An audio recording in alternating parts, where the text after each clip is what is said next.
ya Allah pasti ridho. Kalau Allah pasti ridho, segala sesuatu yang kita inginkan, yang kita cita-citakan akan Allah kabulkan seperti itu. Itu bagian dari penguatan tentang intisab ya. Jadi saya sering diingatkan sama para asatiz di DPP FPI itu, kehadiran kita ini adalah kehadiran yang sangat dinanti-nantikan oleh umat. Seperti Mas Slamet kemarin curhat, aduh Kang, ini untuk ngumpulin PC-PC agak berat juga gitu. Tapi saya dorong, insya Allah antum harus mampu, karena antum memiliki modal yang luar biasa menggerakkan orang-orang yang mungkin selama ini nyaman, selama ini belum tergerak hatinya. Kemudian juga dengan gerakan-gerakan Mas Slamet yang luar biasa sebagai volunteer ya, itu menjadi refleksi, ini loh karakter pemuda PU itu harus begini. Ada bencana siap berangkat sampai kapanpun, mau makan mau enggak, kan begitu ya Mas Slamet ya. Itu bagian dari tadhiyah gitu. Itu yang sudah dibuktikan. Artinya ketika orang lihat siapa sih sosok Indramayu yang sekarang ini menjadi tokoh pemuda PI-nya, ya seperti Mas Slamet itu Pak, datang dari Indramayu dikirim ke tempat-tempat bencana, ke pelosok-pelosok itu sanggup gitu, meninggalkan keluarga, meninggalkan segalanya. Bahkan mungkin di sana juga ya hidup dengan seadanya di tempat-tempat yang bencana seperti itu. Terus yang selanjutnya yang sering saya sampaikan juga, karena saya secara kebetulan diamanahi di PP Pemuda PU ini, saya memiliki tanggung jawab berat sebetulnya Mas Agus. Tadinya saya tuh lebih baik mundur gitu, jadi prajurit saja gitu, lebih baik jadi penggembira gitu. Tapi ternyata ya dorongan dari Ustadz ya harus mau tidak mau ya harus saya terima. Tapi ya dengan konsekuensi saya menginginkan kebersamaan gitu. Saya tidak mau organisasi ini seolah-olah milik saya pribadi, saya nggak mau gitu. Itu bukan tipikal saya.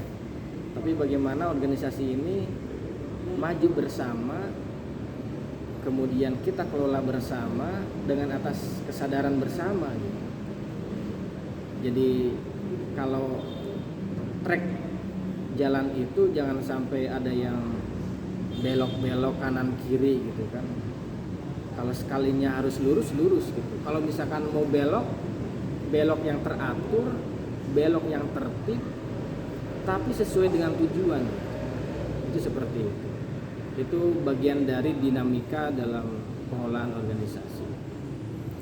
Maka ketika Mas Slamet menyampaikan mau rencana musda itu, saya tekankan Mas Slamet, tolong pengelolaan manajemen keorganisasian harus diperhatikan. Itu yang file-file saya sampaikan ya, terkait dengan juga keadministrasian, terus logo-logo, lalu juga tatib musda dan PC itu sudah siap untuk diimplementasikan. Jadi pikiran-pikiran yang sudah dibuatkan oleh kawan-kawan di pengurus pusat itu kita coba perlahan-lahan terapkan di bawah gitu. Karena saya yakin dalam hal ini kita memiliki kesamaan untuk memajukan organisasi. Nah, di perjalanan waktu, karena cara pengelolaan organisasi ini kan Mas Agus banyak orang ya, banyak pikiran, banyak latar belakang yang berbeda gitu. Tapi saya optimis dengan nilai-nilai persatuan yang terus kita gaungkan, yang terus kita kobarkan, lambat laun perbedaan-perbedaan itu akan kita kesampingkan. kita utamakan persatuan seperti itu.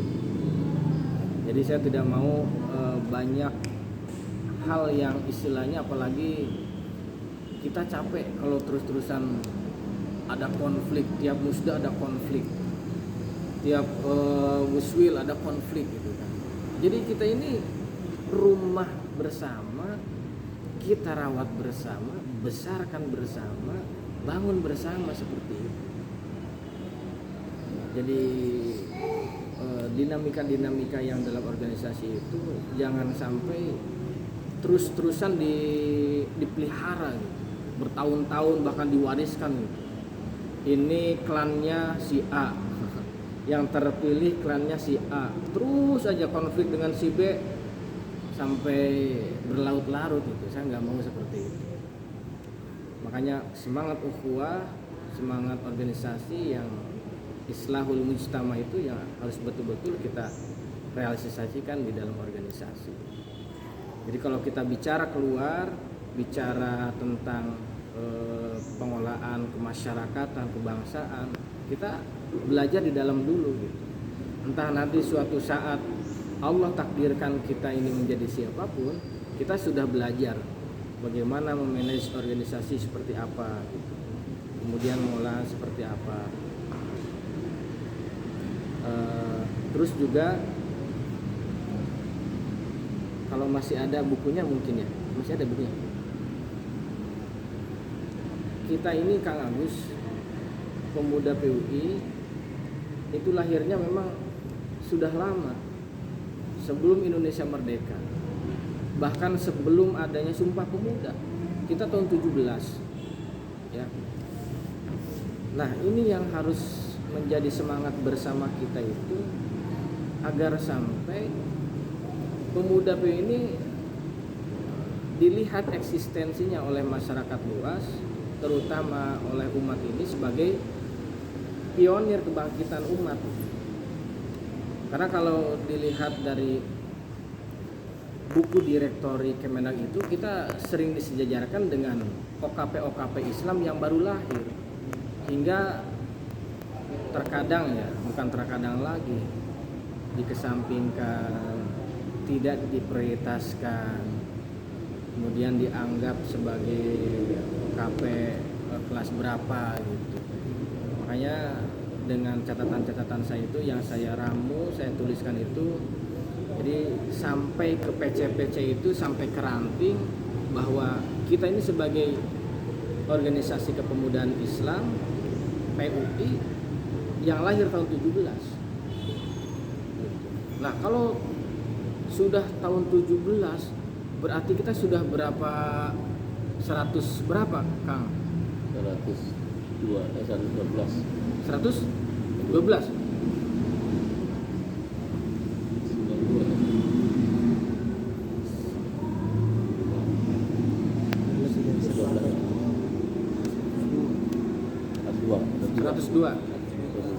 ya,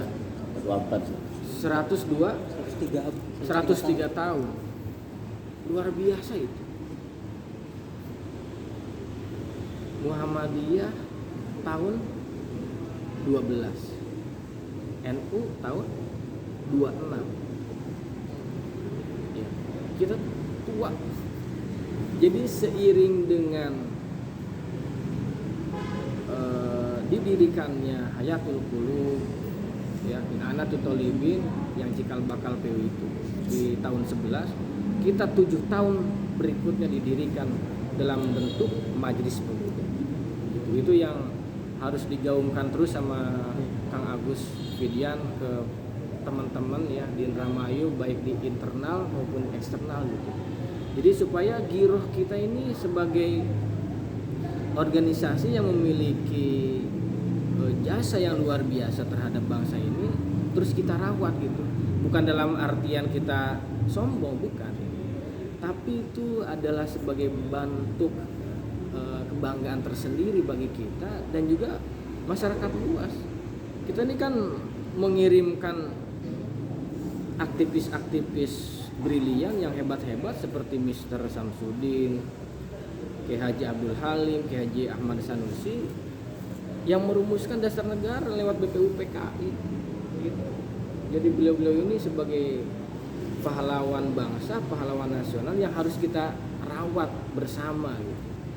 Waktu saya diberi kesempatan silaturahim ke KSP ya, Kementerian Kesekretariatan, Kepala Staf Presiden, itu mereka baru ngeh gitu, bahwa pemuda PUI ternyata baru lahir di tahun 17. Kata mereka itu, pemuda PUI memiliki saham besar bagi bangsa ini.